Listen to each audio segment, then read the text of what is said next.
My goal here is simple. Funner for everyone. Hey, Jane, you having fun? Woo!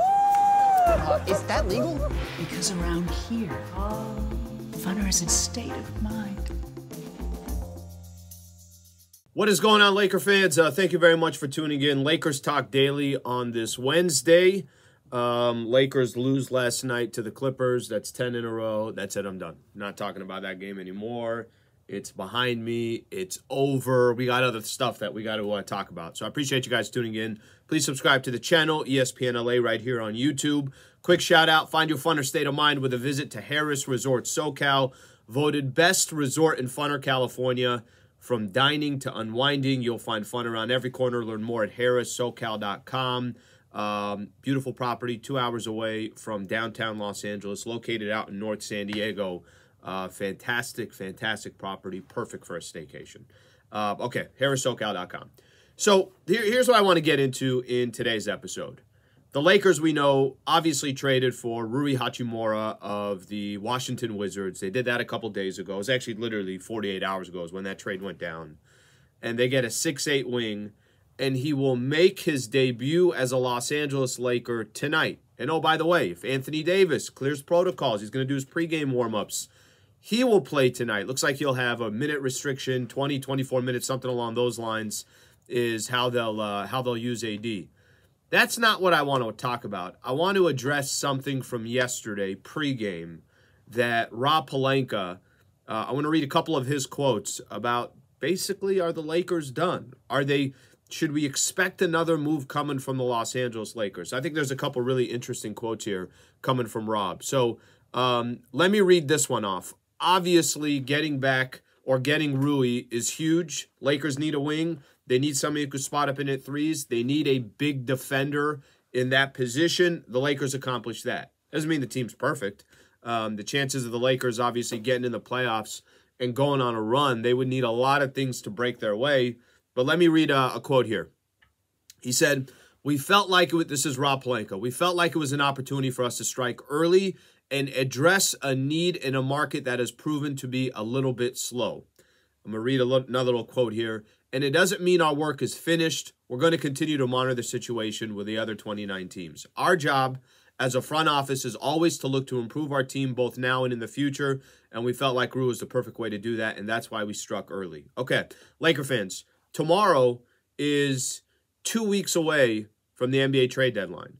So part of the reason why I like what the Lakers did this early is kind of got some time to let the dust settle here. All right, we got Rui, got that one out of the way. We got that wing, 6'8" wing player that we really desperately needed, and let's see how he fits in with the Lakers. By the way, it might look good on paper. We have no idea. He's going to have to come in. How's he going to feel? Will be comfortable in Los Angeles? Will the lights be too big? Will it be perfect for him? We'll have to wait and see, right? That's a clear part about this. But I think the part that Pelinka said, the market's been a little bit slow. They wanted to strike a little early. That tells me that, of course, they're still open for business. I'm going to read off another quote here. And I think this is probably the most important piece that we could read here. "So we have to analyze opportunities, and we have to do it through that lens." He's talking about to win a championship. "And I said this at the beginning of the season. If there's an opportunity to get all the way to the end and win a championship, there's no resource we'll hold on to if we feel like that's there." So, Laker fans, that tells me that the front office for the Los Angeles Lakers 100% has in mind, is there a way to continue to add to this team? Now, I know that's going to sound, I think every team is doing that. Every team's trying to look for opportunities. Every team's going to take phone calls, maybe lob phone calls the other way. But I think what that should tell you more than anything else is there's 2 weeks left that the Lakers could try to address other needs, like a real shooter that the Lakers don't really have, a specialist in shooting. I think, we kind of got to sit back and wait here and see how the Lakers approach the next couple of weeks. But I actually would not be surprised if they eventually did some other type of deal. Again, it doesn't have to be blockbuster, right? It doesn't have to be, remember beginning of the season, it was all about Russ and the first 2 rounders and the 2 first rounders. And okay, that never came to fruition. It doesn't have to be a blockbuster deal like that. And by the way, maybe the price goes down on some of those deals that they were looking at before.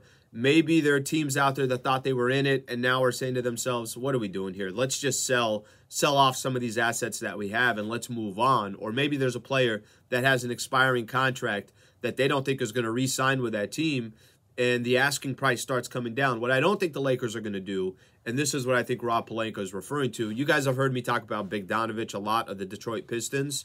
I'm a big fan.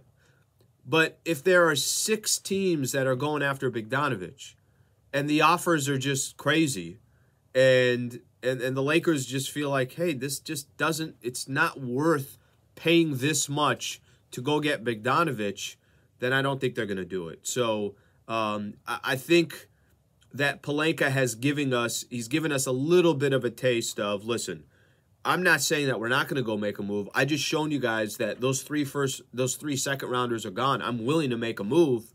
It's just got to make sense.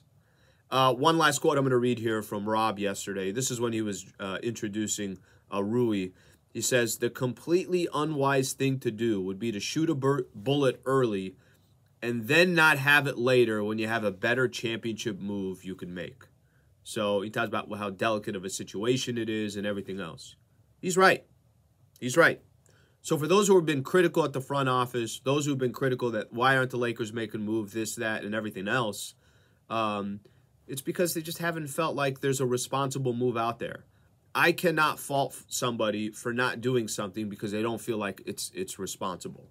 Now, if you want to go back and say, well, you guys dug yourself your own hole, you should have never traded for us, you can do that. That's fine. That's okay to have that argument. But I think the situation that the Lakers are in right now, I'm excited to see this team with a healthy Anthony Davis, with Rui Hachimura, with Lonnie Walker, with Austin Reeves, to go with Braun and Dennis Schroeder and Russ and Patrick Beverly and Thomas Bryant and some of these other guys that have been contributing for the Lakers. So, Laker fans, feel free to give me your thoughts here. What do you think? Think Lakers make another move? If they do make another move, what is the main thing that they need? What are some players on this roster that you're willing to let go in some type of a deal? Hit us up on the comments below. And then I got one other thing that I want to preview here between the Lakers and the Spurs. But before I do that, quick word here from the Riverside County Sheriff Department. I'm Riverside County Sheriff Chad Bianco. Are you satisfied with a job, or are you looking for an exciting career? If you think you have what it takes, I have a tan and green uniform with your name on it. Come and get it. All right, the Riverside County Sheriff Department is hiring for 911 dispatchers, deputy sheriff, correctional deputies, and other support services. Apply online today at joinrsd.org. Real quick, if that message resonates to you and you do want to apply, and this is a field that you're interested in, again, you could apply today at joinrsd.org. Thank you to their partnership as well, the Riverside County Sheriff Department. Okay, last thing I want to put in here, kind of excited about tonight, Laker fans. I know last night was a you-know-what kicking by the Clippers, never really in the game. Lakers never got closer than 10, and that happened in the fourth quarter. They were down as much as 23 at halftime. Clippers couldn't miss a shot. I mean, I don't know what to tell you, but that Clippers team, they play like that the rest of the way. That's going to be a problem. We'll see what happens. But tonight I'm excited, not because they're playing the San Antonio Spurs, is because we finally get to see Anthony Davis back. The guy hasn't played since December 16th. That's the game against the Denver Nuggets. Lakers basically played 500 basketball without him, which is what everyone was hoping and praying for. But I don't think believed in. I didn't believe they'd play 500 basketball without him, but they did. And we get to see Rui tonight, so I'm excited to see what the Lakers can do against the Spurs, because after this game tonight, that's it. 5-game road trip the Lakers will go on. You got Boston, Brooklyn, New York, Indiana, and the Pelicans. They might get lucky in those last couple of games. Actually, might get lucky. Brooklyn won't have KD.